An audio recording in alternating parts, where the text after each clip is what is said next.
المستضعفون في الأرض تخافون اللہ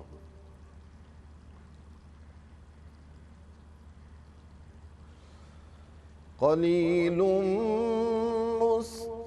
مستضعفون في الأرض تخافون أن يتخطفكم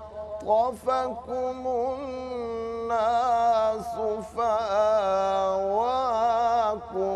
وأيدكم بنصره اللہ اکبر اللہ اکبر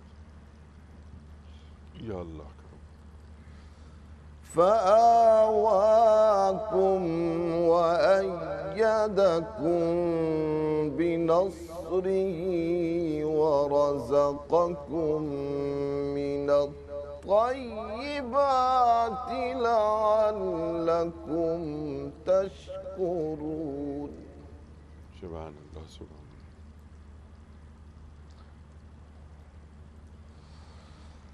يا أيها الذين آمنوا لا تخونوا الله والرسول وتخونوا أماناتكم وأنتم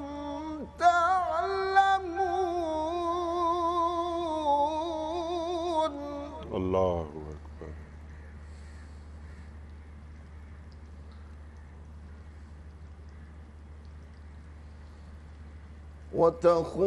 وتخونوا أماناتكم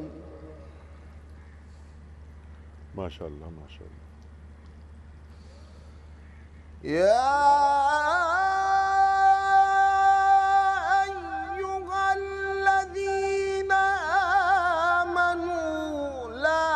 تخونوا الله والرسول وتخونوا أماناتكم وأنتم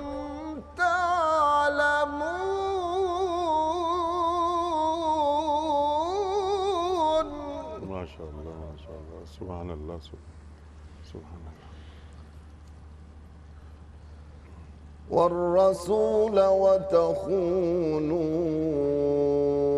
أماناتكم وأنتم تعلمون صدق الله العظيم جزاک اللہ قاری صاحب سبحان اللہ سبحان اللہ قاری محمد اکبر مالکی صاحب نے سورہ انفال کی آیات 26 اور 27 کی تلاوت کی سعادت حاصل کی ترجمہ پیش کر رہا ہوں یاد کرو وہ وقت جب کہ تم تھوڑے تھے زمین میں تم کو بے زور سمجھا جاتا تھا تم ڈرتے رہتے تھے کہ کہیں لوگ تمہیں مٹا نہ دیں پھر اللہ نے تمہیں جائے پناہ مہیا کر دی اپنی مدد سے تمہارے ہاتھ مضبوط کیے اور تمہیں اچھا رزق پہنچایا شاید کہ تم شکر گزار بنو اے لوگو جو ایمان لائے ہو جانتے بوجھتے اللہ سے اور اس کے رسول صلی اللہ علیہ وآلہ وسلم کے ساتھ خیانت نہ کرو اپنی امانتوں میں غداری کے مرتکب نہ بنو صدق اللہ العظیم خواتین و حضرات پاکستان اللہ کا احسان کتنی بڑی نعمت ہمیں اللہ تعالیٰ نے ہمیں دی اس نعمت کے ساتھ ہمارا سلوک کیا ہے ہمارا رویہ کیا ہے دین ریاست کسے کہتا ہے اور دین ریاست کو کیسا دیکھنا چاہتا ہے کون کون سی صفات اس ریاست میں دیکھنا چاہتا ہے اور اس ریاست میں رہنے بسنے والوں کے تعلق سے دنیا میں بہت ساری مملکت ہیں کچھ سیکولر ہیں کچھ دین کے نام پر ہیں تو مسلمان ریاستیں الحمدللہ اس وقت 58 مسلمان ریاستیں موجود ہیں جو OIC کے ممبرز ہیں ان ریاستوں کو اللہ اور اللہ کے رسول صلی اللہ علیہ وآلہ وسلم کیسا دیکھنا چاہتے ہیں، بات کروائیں گے اپنے معزز علماء سے، لیکن ایک چھوٹا سا بریک۔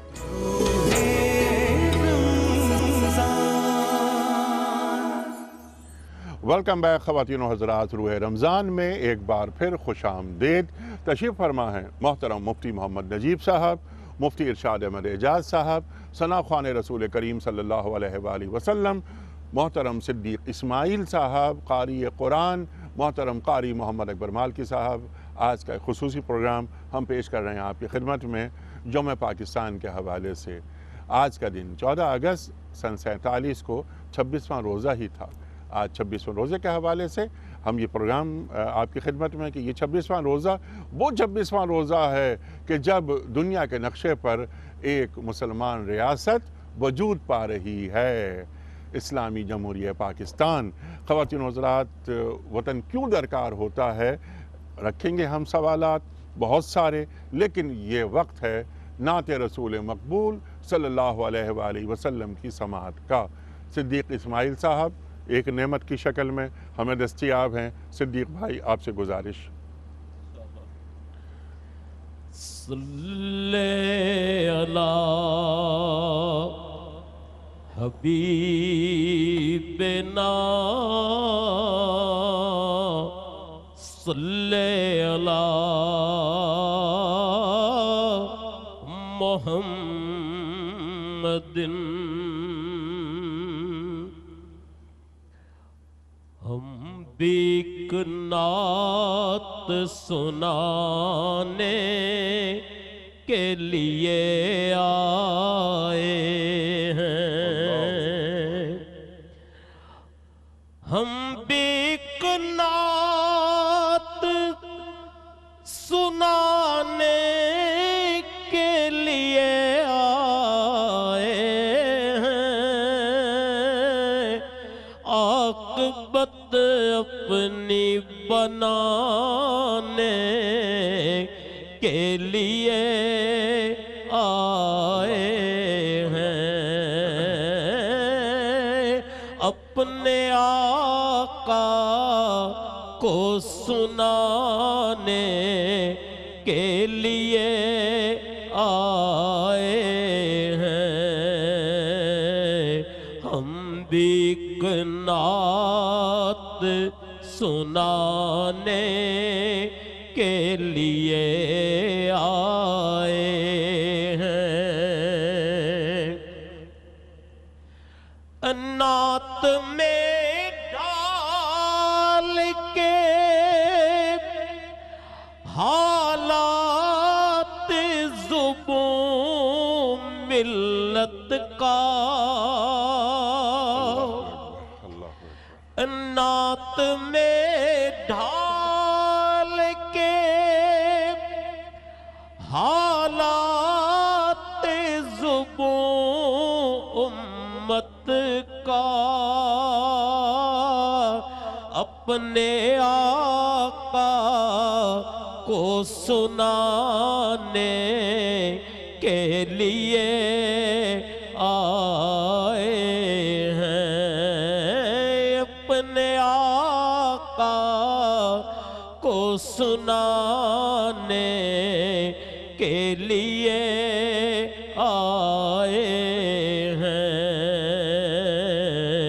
ہم بھی ایک نعت سنانے کے لیے آئے ہیں، ہم تو سرکار کے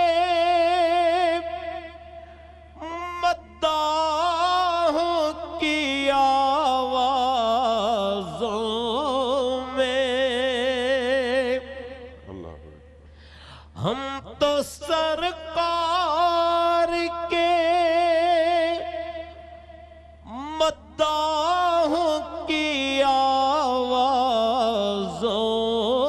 میں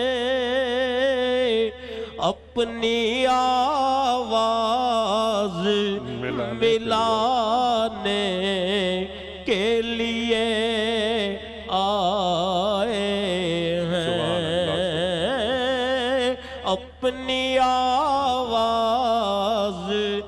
ملانے کے لیے آئے ہیں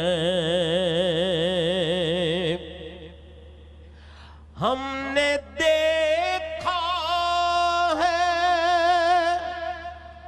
مدینے میں جو پیارا موسم سبحان اللہ سبحان اللہ سبحان اللہ سبحان ہم نے دیکھا ہے مدینے میں جو پیارا موسم خوشبوئیں اس کی لٹانے کے لیے آئے ہیں خوشبوئیں اس کی لٹانے کے لیے آئے ہیں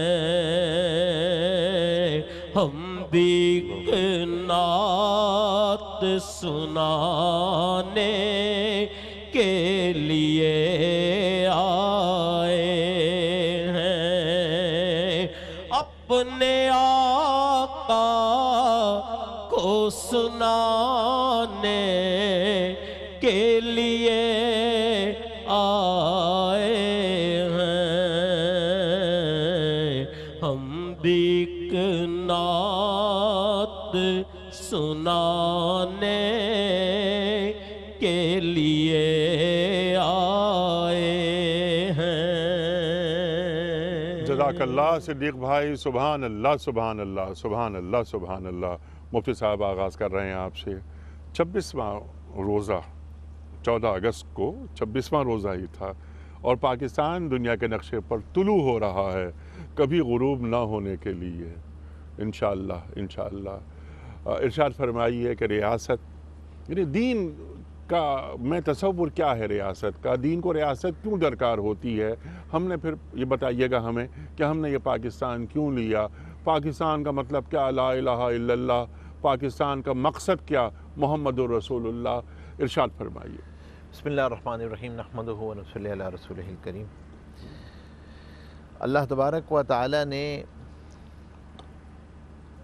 اس امت کے مسلمانوں کو پاکستان کی شکل میں جو نعمت عطا فرمائی ہے سبحان اللہ یہ ہماری اپنی کم قسمتی ہے کہ اس نعمت کی جس طرح قدر کرنی چاہیے تھی اس طرح ہم نے اس کی قدر نہ کی لیکن اللہ تبارک و تعالی نے یہ بہت بڑی عظیم الشان نعمت عطا فرمائی ہے آپ نے شروع میں یہ سوال رکھا تھا انٹرو میں آپ نے خود بیان فرمایا کہ دین کو ریاست کی کیوں ضرورت ہوتی ہے دیکھیں دین کو ریاست کی ضرورت اس لیے ہوتی ہے کہ دین کسی نجی زندگی کا نام نہیں ہے دین ایک اجتماعی نظم و نسق اور اجتماعی زندگی کا نام ہے جس کے اندر عقائد بھی ہیں عبادات بھی ہیں معاملات بھی ہیں معاشرت بھی ہے اخلاقیات بھی ہیں سیاسیات بھی ہے سارا پورا نظام و نسق اس کے اندر شامل ہے ہر دین زندگی کے ہر شعبے میں دین موجود ہے زندگی کے ہر شعبے کا دین موجود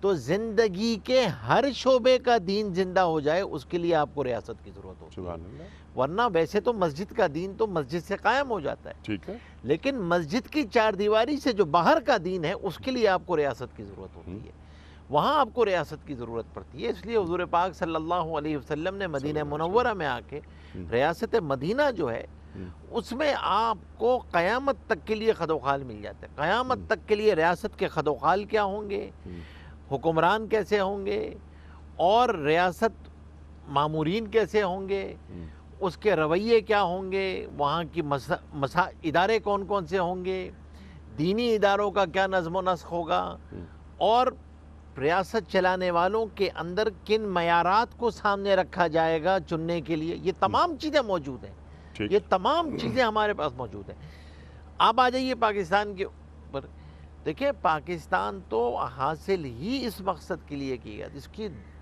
ٹو سٹیپ اسٹریٹجی تھی ایک سٹیپ یہ کہ ایک زمین کا خطہ ایسا حاصل کیا جائے جس کے اندر مسلمانوں کی اکثریت ہو، جی ہاں، اور دوسرا یہ کہ پھر اس مسلمان اکثریت والے علاقے کے اندر دین کو قائم کر دیا جائے، سبحان اللہ، دین کو قائم کر دیا جائے. اور یہ بہت ہی واضح اسٹریٹجی تھی، اس کے اندر رتی برابر کوئی شک شبہ کسی کو بھی نہیں تھا. ٹھیک، خاص طور پہ وہ حضرات جنہوں نے اس کے لیے قربانیاں دیں اور جو اس کے قائدین تھے ان کے سامنے بہت کلیئر ویژن تھا. اور ایک جگہ نہیں، قائد اعظم رحمۃ اللہ علیہ نے کہ 20 جگہ پر جو ہے ان کے بیانات کے اندر یہ موجود ہے، آئین کیسا ہوگا، فرمایا 1400 سال پہلے طے کر چکا. میں کون ہوتا ہوں طے کرنے والا، یہ تو 1400 سال پہلے طے ہو گیا. اب اسی طریقے سے پھر اس کے بعد جو ایک بہت بڑا عمل پیش آیا ہے، یعنی آپ ایک وہ ہجرت ہے جو مدینہ منورہ میں ہجرت ہوئی ہے، اور ایک یہ جو ہجرت ہے، اللہ اکبر، ہجرت بہت بڑا عمل ہے، بہت بڑا عمل ہے دین کے نام پر، اور دین کے نام پر ہجرت ہو رہی ہے، دین کے نام پر. اور ایسے علاقوں سے ہجرت ہوئی ہے کہ آپ وہ تو سب کچھ ایسا نہیں تھا خدا نہ خواستہ کہ کوئی پٹے، وہ سب کچھ چھوڑ کر آئے، وہ سب کچھ چھوڑ کر آئے اور بالکل بلائنڈ فیتھ پر آئے، وہ کہ دین کے نام پر ہیں، اللہ تبارک و تعالیٰ عزت دیں گے، اللہ کے نام پر سب کچھ چھوڑا ہے. اور پھر جو قربانیاں ہوئی ہیں، لاکھوں جانیں کٹی ہیں، لاکھوں جانیں.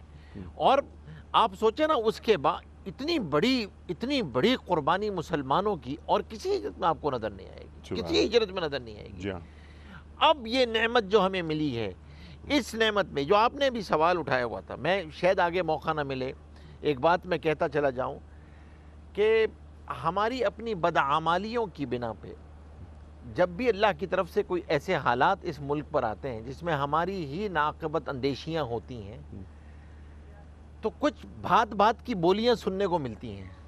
اور اس میں سے یہ بولی ہمیشہ سننے کو ملتی ہے کہ جی دیکھیں، یہ ملک تو بنا ہی اسلام کے لیے تھوڑی بنا تھا، یہ ملک جو ہے بنا ہی کسی اور کے لیے تھا. اور آج سے نہیں، ہمیشہ سے یہ بولیاں جو ہیں وہ آپ کو سننے. کوئی آدمی اپنے اعمال دیکھنے کے لیے تیار نہیں ہے، اپنا ریویو کرنے کے لیے تیار نہیں ہے، لیکن بنانے والوں کے اخلاص پر شک کرنے کے لیے، ان کا آڈٹ کرنے کے لیے تیار ہے. اللہ اکبر. اور نظریاتی بنیاد، وہ بھی نظریاتی بنیاد پر اعتراض ہو جاتا ہے. اچھا، اس پر ہم آپ سے کروائیں گے گفتگو. پاکستان کا قیام کیوں عمل میں آیا؟ یہ بات بالکل طے ہے کہ پاکستان اس لیے وجود میں آیا کہ مسلمانان بر صغیر اپنے لیے ایک آزاد مملکت، آزاد ریاست چاہتے تھے، جیسا آپ نے فرمایا، تاکہ اللہ کی زمین پر اللہ کا نظام نافذ ہو. یہی گفتگو رہے گی جاری. خواتین و حضرات، ایک بریک کی طرف جا رہے ہیں، واپس آئیں گے تو من لم یحکم بما انزل اللہ فاولئک هم الظالمون فاولئک هم الکافرون فاولئک هم الفاسقون. سورہ مائدہ کی یہ آیات ہم سے کیا مطالبہ کر رہی ہیں؟ یہ سوال رکھیں گے ہم مفتی ارشاد صاحب کی خدمت میں ایک بریک کے بعد.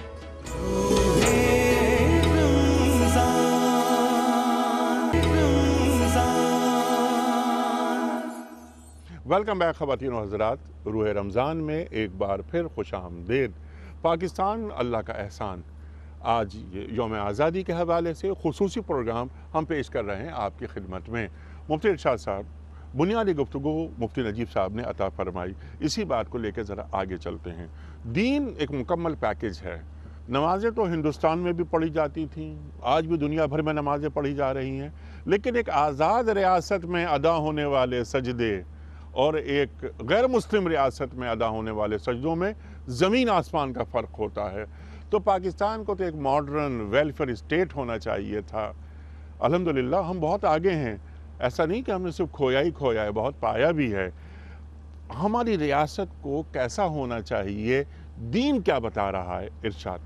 بسم اللہ الرحمن الرحیم، نحمدہ و نصلی علی رسول الکریم، اما بعد. انیق صاحب، یہ جو پاکستان کی ریاست کا جو حصول ہے اور اس کے پر اتنی گفتگو ہو چکی ہے کہ اب اس بات کو ہم صرف جو کریں گے وہ صرف ایک بات کو اپنی بات کو تازہ کریں گے، دہرائیں گے. پاکستان کی ریاست کا جو حصول ہے، اس کے جو بنیادی مقاصد تھے وہ دین کا نفاذ تھا. سبحان اللہ. یعنی دین کے نفاذ کا مطلب ہمارے یہاں جو تاثر دے دیا گیا ہے کہ شاید دین کے نفاذ کا مطلب یہ ہے کہ ہر آدمی جو ہے وہ کرتا پاجامہ پہن کے مسجد بیٹھ جائے گا جا کر. یہ دین کا وہ تصور ہے جو ہم نے خانوں میں بانٹ کر اپنے ذہن میں بٹھایا ہوا ہے. اس کا مفہوم یہ تھا جو آپ نے ایک جملہ استعمال کیا کہ ایک اسلامی فلاحی ریاست، وہ ریاست جو خدا بیزار نہیں ہوگی، خدا دوست ہوگی، لیکن وہ ریاست فلاح کے تمام ان اصولوں پر پورا اترے گی جو اللہ اور اس کے رسول نے متعین فرمائے ہیں، اور جس کے اندر الدین والنصیحہ، دین خیرخواہی کا نام ہے، جس کے اندر چھوٹے کے ساتھ بھی خیرخواہی ہوگی، بڑے کے ساتھ بھی ہوگی، غیر مسلم کے ساتھ بھی ہوگی، حتیٰ کہ جو یہاں پر حیوانات اور جانور ہیں ان تک کے ساتھ ہوگی۔ یہ ایک فلاحی ریاست کا اسلامی تصور ہے، اور اس ریاست کو پچھلے ادوار میں خلفائے راشدین کے زمانے میں اور بعد میں اس کو قائم کر کے بھی دکھایا گیا۔ یہ ایک تصور تھا کہ مسلمان اگر کسی جگہ پہ مغلوب ہیں، مسلمانوں پر ایک غیر مسلم حکومت قائم ہے اور نافذ ہے جو ہندوستان میں تھی انگریزوں کے تسلط کے بعد، مسلمان یہاں پر اپنی عبادات میں تو شاید آزاد ہیں، لیکن بہت سارے معاملات کے اندر، اپنے ایک معاشی نظام قائم کرنے کے اندر، اپنے ایک سیاسی نظام قائم کرنے کے اندر، اور وہ بہت سارے تقاضے جو کہ ایک حکومت میں آنے کے بعد ہوتے ہیں، وہ مسلمانوں کو ابھی حاصل نہیں ہیں۔ تو ان کے حصول کے لیے ایک ایسا قطع اراضی حاصل کرنے کی کوشش کی گئی، اور آج بھی وہ لوگ زندہ ہیں جو اس زمانے میں بچے تھے، اور آج بھی وہ لوگ زندہ ہیں کہ جنہوں نے اپنے بڑوں سے یہ ساری حکایتیں سنی ہیں۔ پورے پاکستان کے اندر آپ کئی جگہ جا سکتے ہیں ایسی جگہوں کو دیکھنے کے لیے، جنہوں نے کہا تھا کہ پاکستان کا مطلب کیا، لا الہ الا اللہ۔ اس کا مفہوم ہی یہ تھا کہ پاکستان ایک اسلامی ریاست ہوگی جس کے اندر معاشرت، معیشت اور ہر چیز اسلامی اصولوں کے مطابق ہوگی، اور یہ دین کو قائم کرنے والا ایک ملک ہوگا۔ دین کے قائم کرنے کا مطلب یہ ہے کہ دین کی جو اقدار ہیں، دین کی جو اخلاقی اقدار ہوتی ہیں، جو معاشرتی اقدار ہیں، اس کو آگے لے کر چلنے والا۔ بدقسمتی یہ ہے کہ اس وقت جو مسلمان مجموعی طور پر پورے روئے زمین پر جو مسلمان مجموعی طور پر جس دور زوال سے گزر رہے ہیں، اس دور زوال کے اثرات ہمارے ملک پر بھی پڑے ہیں۔ دنیا کے اور ممالک کی طرح وہ ممالک جو کہ کافی پہلے سے مسلمان تھے، کافی پہلے سے ان میں اقتدار رہا ہے مسلمانوں کے ہاتھ میں، مگر وہاں پر ترجیح کے اندر ترجیح اول دین نہیں رہا، یا دین کا نفاذ نہیں رہا، یا دین کے وہ چیزیں جن کا تعلق دین کی سیاسیات سے ہے یا اجتماعی اقتصادیات سے ہے، یا مثال کے طور پہ جس کا تعلق عدالتی نظام کے نفاذ سے ہے، اس کے بجائے اس کو سمٹ کے عبادات کے اندر محدود کیا گیا، یا رسومات کے ساتھ اس کو جوڑنے کی کوشش کی گئی، جس کے لیے ہم لفظ استعمال کرتے ہیں کہ دین کو خانوں میں بانٹ کر لوگوں کو یہ ازبر کرایا گیا، یا لوگوں کے سامنے یہ بات رکھی گئی کہ اگر تم نماز پڑھتے ہو، فلاں فلاں کام کر لیتے ہو تو بس یہ کافی ہے۔ حالانکہ دین کا تقاضا اس سے آگے ہے۔ الذین مکناہم فی الارض اقاموا الصلاۃ وآتوا الزکوٰۃ۔ اللہ تعالیٰ فرماتے ہیں کہ جن لوگوں کو اگر ہم زمین کے اندر کچھ ایک جگہ پہ ان کو تمکین دے دیں، ان کو قدرت دے دیں، ان کو طاقت دے دیں، تو اقاموا الصلاۃ وآتوا الزکوٰۃ، نماز قائم کریں گے، زکوٰۃ دیں گے، اور امر بالمعروف اور نہی عن المنکر کریں گے۔ یعنی امر بالمعروف اور نہی عن المنکر کا مطلب یہ ہے کہ خیر اور شر کے وہ اصول کا نفاذ کریں گے جو اللہ اور اس کے رسول نے متعین کیے ہیں۔ خیر اور شر کی تعیین کا وہ نظام دائرہ اسلام کے باہر نہیں ہوگا، وَمَن يَبْتَغِي غَيْرَ الْإِسْلَامِ دِينًا والا معاملہ نہیں ہوگا۔ جتنے بھی خیر اور شر کے تقاضے ہوں گے، اس کا جو ایپی سینٹر ہوگا، جو اس کا مرکز ہوگا، جو اس کا قطب ہوگا، وہ دین ہوگا، دین سے باہر نہیں ہوگا۔ وہ لوگ ہوں گے کہ جن کا نظام خیر، ان کا نظام شر، ان کے یہاں اچھائی اور برائی دین سے نکل کر آتی ہوگی۔ سبحان اللہ، یعنی یہ ایک اصل تصور ہے۔ اجتماعی فلاح کا نظام، اجتماعی عدل اور تعلیم و تحقیق، اللہ اکبر، اور جڑاؤ زمین پر، زمین کے معاملات حل ہوگا آسمان سے، جو وحی کی شکل میں آیا۔ انسانی عقل ضرور کام کرے گی، لیکن انسانی عقل جہاں ختم ہوتی ہے اس کی حد، وحی کی حد وہاں سے شروع ہوتی ہے۔ تو اس لیے انسانی عقل وحی کی روشنی میں کام کرے گی، انسانی وحی کی عقل روشنی وحی ہوگی، کی انسانی روشنی عقل میں ہوگی۔ کام کرے گی۔ سبحان اللہ، سبحان اللہ۔ اور الذین مکناہم فی الارض اقاموا الصلاۃ وآتوا الزکوٰۃ، جنہیں ہم زمین پر اقتدار دیں گے وہ کیا کریں گے؟ نماز قائم کریں گے ادارے کی شکل میں، زکوٰۃ کا ادارے کی شکل میں قائم ہوگی، اور نیکی کا حکم دیں گے، برائی سے روکیں گے، جنہیں ہم اقتدار دیں گے۔ خواتین و حضرات، 72-73 سال گزر جانے کے باوجود بہت ساری باتیں، بہت سارے کام، بہت سارے مقاصد، بہت سارے اہداف جنہیں ہم پا نہیں سکے۔ جس سے بات ہوئی ایک مجموعی اجتماعی عدل، اجتماعی فلاح۔ خواتین و حضرات، یہ غریب تک کیوں نہیں یہ عدل پہنچا اب تک؟ ریاست مدینہ بڑا ذکر ہوتا ہے۔ بریک سے واپس آ کر ہم مفتی نجیب صاحب کی خدمت میں یہ بھی سوال رکھیں گے کہ کیا محض نعروں سے ریاست مدینہ کا نظام آ جاتا ہے؟ ہم یہ بھی سوال رکھیں گے کہ ہمیں بتائیں، ہمیں تعلیم کریں کہ اس مملکت خداداد کو جو اللہ تعالیٰ نے ایک نعمت کی شکل میں ہمیں عطا فرمایا ہے، اس ریاست کو ہم وہ آئیڈیل، مثالی ریاست کیسے بنائیں؟ پاکستان ہجرت ثانی کا مدینہ ہے۔ ایک بریک کے بعد مفتی صاحب کی خدمت میں سوالات رکھیں گے۔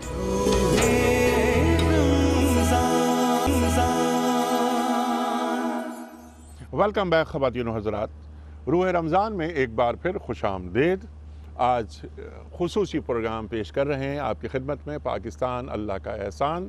14 اگست سن 47 کو 26واں روزہ تھا، اور آج یہ 26ویں روزے کو ہم یہ خصوصی پروگرام اپنے معزز علماء کے ساتھ یہ ہمیں تعلیم کریں کہ ہم اس ریاست کو کس طرح ایک آئیڈیل ریاست، ایک مثالی ریاست کیسے بنا سکتے ہیں۔ اور سرکار دو عالم صلی اللہ علیہ وآلہ وسلم نے مدینہ منورہ میں اسلامی ریاست قائم کر کے دکھا دی۔ مفتی صاحب ارشاد فرمائیے کہ جو چند کام، جو غلطیوں کی بات فرمائی مفتی ارشاد صاحب نے اشارہ دیا تھا، آج کون سے ایسے کام ہیں، چند کام ایسے جو بڑے کام کرنے چاہیے، جو نیچے تک جن کے اثرات پہنچیں اور نظر آئے کہ یہ ریاست اسلامی ریاست ہے؟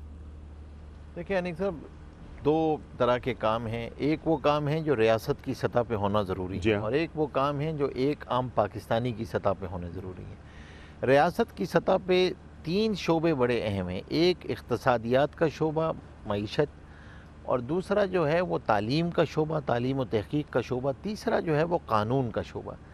کم قسمتی یہ رہی ہے کہ یہ تینوں شعبے ہم نے امپورٹ کیے ہیں، اپنے مزاج کے مطابق ہم نے اس چیزوں کو نہیں بنایا۔ تو ہم آپ سوچیں نا، اقتصادیات کا شعبہ ہے، معیشت کا شعبہ ہے، اب ہمارے آئین کے اندر لکھا ہوا ہے سب جگہ حاکمیت اللہ جل شانہ کی ہے، سود کے نظام کو ختم کرنا ہے، اللہ سے لڑائی جاری ہے، اللہ سے لڑائی جاری ہے، اور ریاست مدینہ ہے اور اللہ سے لڑائی جاری ہے، اللہ سے براہ راست جنگ ہے، اور اس کی بنیاد پہ کیسے نظام قائم ہوگا؟ تو اب وہ تحقیق کے ساتھ ایک نظام معیشت آج کی جدید دنیا کے تقاضوں کو سامنے رکھتے ہوئے کیا ہوگی؟ پھر یہی نظام تعلیم میں حال ہے۔ آپ 7 یا 8 نظام تعلیم چلا رہے ہیں ایک ہی ملک کے اندر، ہر طبقے کے لیے ایک نظام تعلیم موجود ہے۔ تو پھر آپ اپنی جب نظام تعلیم آپ کا یکساں نہیں ہوگا تو نظریاتی سرحدوں کی حفاظت کیسے ہوگی؟ اللہ جس طرح جغرافیائی سرحدوں کی حفاظت ضروری ہے کسی ریاست کے بقا کے لیے، اتنی ہی زیادہ ضرورت جو ہوتی ہے اس کی نظریاتی سرحدوں کی حفاظت آپ ہی کی بات کو آگے بڑھاتے ہوئے بہترین بات کہ ہماری معیشت، ہمارے نظام تعلیم، اجتماعی عدل، تعلیم و تحقیق وغیرہ وغیرہ، کیا ایک غلامانہ نفسیات کے ساتھ ہم اس مملکت کو ریاست مدینہ سے تشبیہ دے سکتے ہیں؟ یہ ہو نہیں سکتے نا۔ لیکن آپ خود سوچیں نا، اگر یہ ہوتا تو پھر تو اس زمانے میں جب حضور پاک صلی اللہ علیہ وسلم مدینہ منورہ میں تشریف لائے تو دنیا کے 2 بڑے بڑے نظام تھے جن کی 4000 سال عمر تھی، روم اور رومن اور پرشین امپائر۔ جی ہاں بالکل، قیصر اور کسریٰ کی۔ تو نظام تو ان کے پاس بنے بنائے نظام تھے، یونان کے پاس نظام بنا ہوا تھا، اس نظام کو اڈاپٹ کر لینا چاہیے تھا، نہیں، وحی کی روشنی میں نظام قائم کیا گیا۔ اس کا مطلب یہ ہے مفتی صاحب کہ دین، ترقی اور فلاح کچھ اور ہے دین کی نگاہ میں، وہ نہیں کہ ہم مغرب سے یا ادھر ادھر سے مانگے ٹانگے کا نظام لا کر یہاں نافذ نہیں کر سکتے۔ دیکھیں یہی آپ کے لیے بات ہے، اور یعنی یہ سمجھنے کی ضرورت ہے کہ ہمارا پرسپیکٹیو کیا ہونا چاہیے، جو ایک آزاد مسلمان پاکستانی کا پرسپیکٹیو کیا ہونا چاہیے، وہ اس طریقے سے یعنی ایسے مغلوب ذہن کے ساتھ جو ہے، غلامانہ ذہنیت کے ساتھ آپ نظام نہیں قائم کر سکتے۔ ان 72-73 برسوں کے اندر یہ ذہن کو غلامی سے پاک کرنے کے لیے کوششیں کیا اوپر کی سطح پہ ہوئیں، یا ہماری لیڈرشپ نے ہماری غلامی کو مزید پکا کیا؟ دیکھیں، ہمیں کم قسمتی یہ رہی ہے کہ ہمیں جس طریقے سے کوششیں ہونی چاہیے تھی، جس اجتماعی سطح پہ ہونی چاہیے، خال تو ہمیشہ ایسے افراد رہے، اللہ کا شکر ہے جس کی وجہ سے ملک قائم ہے، جی الحمدللہ، لیکن جیسے اجتماعی سطح پہ جو کام ہونے چاہیے تھے وہ کام نہیں ہو سکے، جس کی وجہ سے ہمارے لیے آنے والی جو نسل ہے نا، آنے والی نسل ہے، دیکھیں منیف صاحب میں سخت جملہ کہہ رہا ہوں، دیکھیں یہ وقت جو ہے نا، یہ نعمت کی قدر کا بھی ہے اور تجدید عہد وفا کا بھی ہے، اور نعمت کی حفاظت کا بھی ہے۔ نعمت کی حفاظت، دیکھیں نعمت کی حفاظت کو اللہ نے نعمت کے شکر کے ساتھ جوڑا ہے، سبحان اللہ، سبحان اللہ، یاد رکھیے گا، سبحان اللہ، ناشکری کے ذریعے نعمت ضائع ہو جایا کرتی ہے، نعمت کی حفاظت صرف شکر کے ساتھ ہوتی ہے۔ لَإِن شَكَرْتُمْ لَأَزِيدَنَّكُمْ وَلَإِن كَفَرْتُمْ إِنَّ عَذَابِي لَشَدِيدٌ۔ آپ نعمت سے استفادہ، نعمت کی بڑھوتری، نعمت کا قائم رہنا یہ سب شکر کے ساتھ جڑا ہوا ہے. سبحان اللہ سبحان اور اللہ. ناشکری اب ایک ریاست کی سطح پہ، ایک انفرادی سطح پہ بھی میرا کام بھی ہے. جی دیکھیں میں اپنی ساری بدعمالیوں کی ساری چیزیں ریاست کے حکمرانوں پہ نہیں ڈال سکتا سبحان ہوں. اللہ. بریک سے کچھ واپس میرے کرنے کے بھی جی کام میرے ہیں. کرنے کا کام. اور وہ آپ ایک جو بات فرما رہے ہیں میرے کرنے کا کام، میں اس جملے کو اگر ریفریز کر کے یہ عرض کروں کہ میری شکر گزاری کا طریقہ کیا ہوگا اور میں نے ایک عام آدمی کی حیثیت اور سے. میں نے ریاست کو کیا دیا ہے، کل اگر اللہ محشر میں پوچھ لیں کہ یہ سبحان نعمت دی تھی اللہ. تم نے کیا کیا، چھوڑو حکمرانوں نے کیا کیا، تم نے کیا کیا. اور آخری چیز یہ کہ میں کہہ دوں یہ رمضان چل رہا ہے، اللہ ایک اکبر. میری آخری گزارش یہ ہوگی کہ کم از کم ریاست اور ریاست کے حکمرانوں کے لیے دعا کرنا سب پہ لازمی. سبحان اللہ سبحان اللہ. سب پہ لازمی ہے یہ. آپ یہ بات جو فرما رہے ہیں کہ ریاست اور ریاست کے حکمرانوں کے لیے دعا ضرور کرنی چاہیے، ہمارا دین ہمیں تعلیم کرتا ہے، لیکن حکمران وہ کیسے ہوں گے جو عوام کے لیے دعا کرتے ہوں بے گے. شک، بے شک. یہ بھی دینی کہتا ہے نا. بے شک ان کی خواتین دعائیں و قبول حضرات، ہوتی ہیں. ان کی دعائیں قبول ہوتی ہیں. ایک بریک کی طرف جا رہے ہیں، واپس آئیں گے اور اسی بات کو آگے بڑھائیں گے. بہت سارے سوالات ہم رکھنا چاہ رہے ہیں، بلکہ سوالات کیا رکھنا چاہ رہے ہیں، اپنے معزز علماء سے سیکھنا چاہ رہے ہیں. ایک بریک.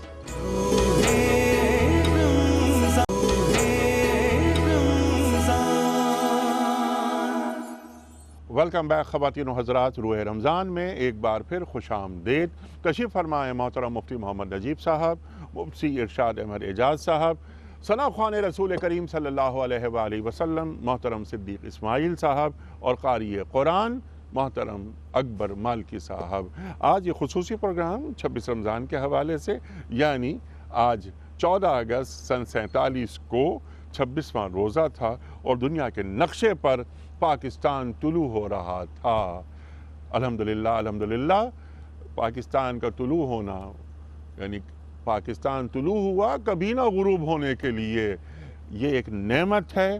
نعمت کی شکر گزاری بہت اہم پوائنٹ مفتی نجیب صاحب نے اٹھایا. اس پہ مزید بات کروائیں گے، لیکن یہ وقت ہے نعت رسول مقبول صلی اللہ علیہ وآلہ وسلم کی سماعت کا. کراچی کے ایک شاعر تھے ماجد خلیل صدیق بھائی، ان کا ایک نعتیہ شعر یاد آ رہا ہے کہ ویسے تو بے شمار ہیں ماجد میرے گناہ، ویسے تو بے شمار ہیں ماجد میرے گناہ، آقا نہ بخشوا سکیں ایسا کوئی نہیں. اللہ اکبر اللہ اکبر. نعت رسول مقبول صلی اللہ علیہ وآلہ وسلم. شکران نعمت کے طور پر کہ آج پروگرام بھی الحمدللہ میں حضرت امام شرف الدین بوسیری رحمۃ اللہ اللہ علیہ کا اکبر اللہ اکبر. 6 صدی ہجری میں لکھا جانے والا یہ قصیدہ آج بھی پورے عرب و عجم میں پڑھا جاتا ہے. بلا اس کا شبہ. ایک شعر هو الحبیب الذی ترجا شفاعتہ، یہ آج بھی روضہ رسول اللہ صلی اللہ علیہ صلی وآلہ اللہ وسلم. علیہ وسلم کے اندر جانے کا جو راستہ ہے، جسے بیت فاطمہ کہتے ہیں، اس کے دروازے کی کنڈی پر آج بھی یہ شعر لکھا ہوا ہے. اللہ ہمیں پھر سے مدینہ پاک کی حاضری نصیب فرمائے. بار بار بار بار. اللہ اکبر. مولایا صلی وسلم دائما ابدا، مولایا صلی وسلم دائما ابدا علی حبیبک خیر الخلق کلہم محمد سید القونین والثقلین،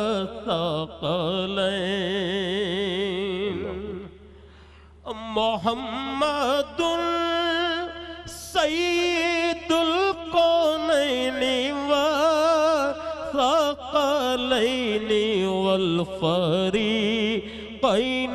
من عرب ومن عجم، مولایا صلی وسلم وسلم دائما ابدا على حبيبك خير الخلق كلهم هو الحبيب الذي ترجى شفاعته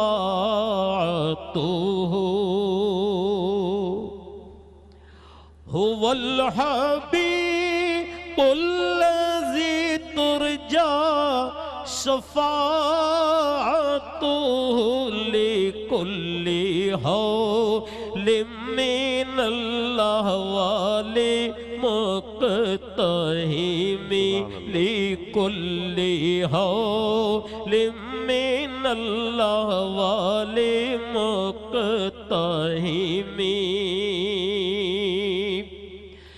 يا أكرم الخلق ما لمن ألوذ به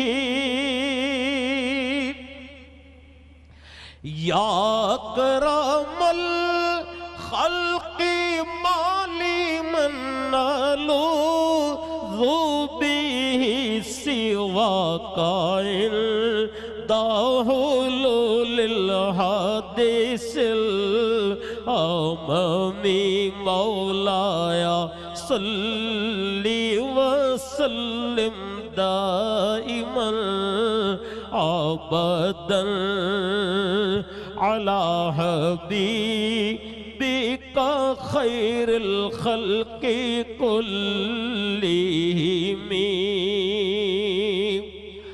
ثم الرضا عن أبي بكر وعن عمر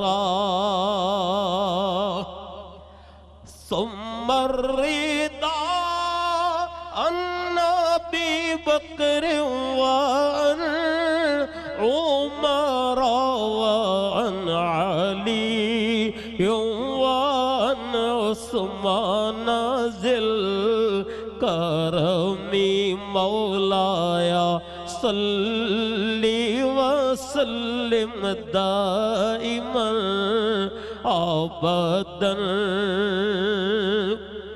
يا ربي بالمصطفى بلغ مقاصدنا